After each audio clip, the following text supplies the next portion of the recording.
Okay, all you home buyers, we need to have a talk.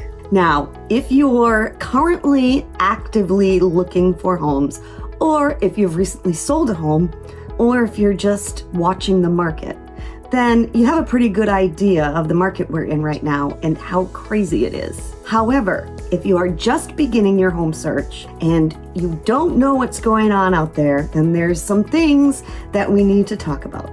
And we're going to do that right now.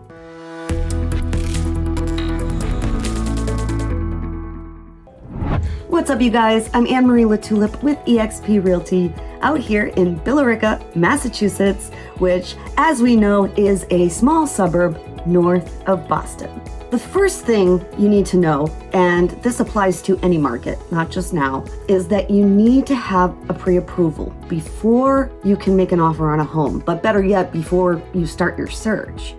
If you don't have a pre-approval, then you don't really know exactly what your price range is. And you could be looking at homes that you can't afford. So best practice, speak to a loan officer prior to getting out there and starting your search. Now, these next things will apply to this market, 2021 crazy sellers market.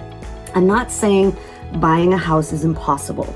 However, there are some things that you absolutely must know. The first thing is that if you have a house to sell, if you need the proceeds from your current house to buy a new house, you cannot wait until you find something to put your home on the market. In other words, your house, your current house, has to be on the market and under contract in order for your offer on a new home to be considered.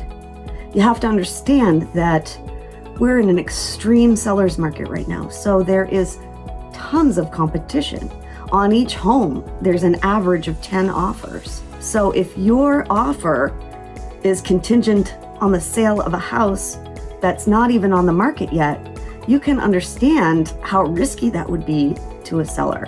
How does the seller know that your house is going to sell, that it's going to sell at the price you need and in the time that you agree on? There's just too many unknowns, and that, is a lot of risk for a seller. So please understand that, as scary as it sounds, there are ways for you to be protected. You will not end up homeless, I promise you. Okay, next, gone are the days of hoping to get a bargain, right?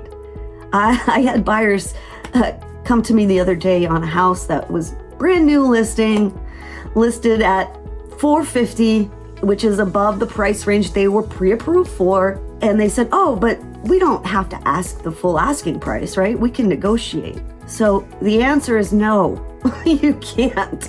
Not in this market. People are offering sometimes up to $100,000 over the asking price. And this is happening all over the country. Buyers are waiving home inspections.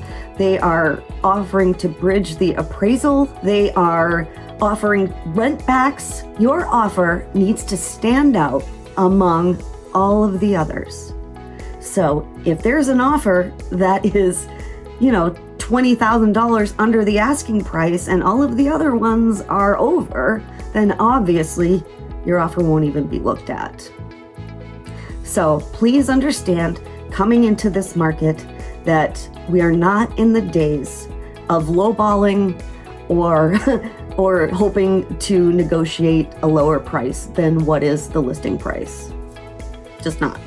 Another thing I want you to be careful about is, and I touched on this earlier, but if you're going to offer significantly higher than the asking price, I want you to be careful and not offer so much that when it comes to the appraisal, then you might be in trouble if it doesn't appraise for the price that you agreed on.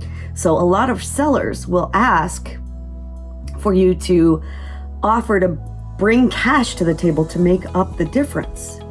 So the sellers know that this offer is so high that it's not realistic, and the appraiser is not going to let it fly. So they're going to say to the buyer, hey, I want to accept this high offer, but I know it's not going to appraise, so I need you to promise that you'll bring the money to the closing table to make up the difference.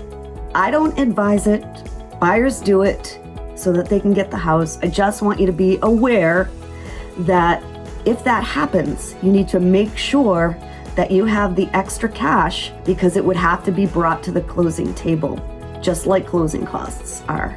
And the last thing that's really important to understand is that more than ever, it's really beneficial for you to work with a buyer's agent to navigate this crazy market and to put you in a position where your offer will stand out and hopefully win in a bidding war.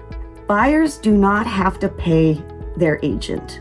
I shouldn't say never, but most times the buyer's agent fee is paid by the seller. So it costs you nothing to work with a buyer's agent. So please, if this is your first time, you're a first-time buyer and you're just starting your search, I really recommend that you find a trusted real estate professional to walk you through the steps necessary and work with you on an offer that is a good offer and may get you the house that you want. All right, so I'm not making this video to scare you. I don't want you to be discouraged thinking that you're never gonna find a house. You are. It's just a tough market and you need to be prepared. And you know, once you're prepared and you know what to expect, then you can come at it from a realistic point of view and do what's necessary to get you your dream home. Thanks for watching, you guys. As always, if you like my video, please go ahead and click on that little red subscribe button.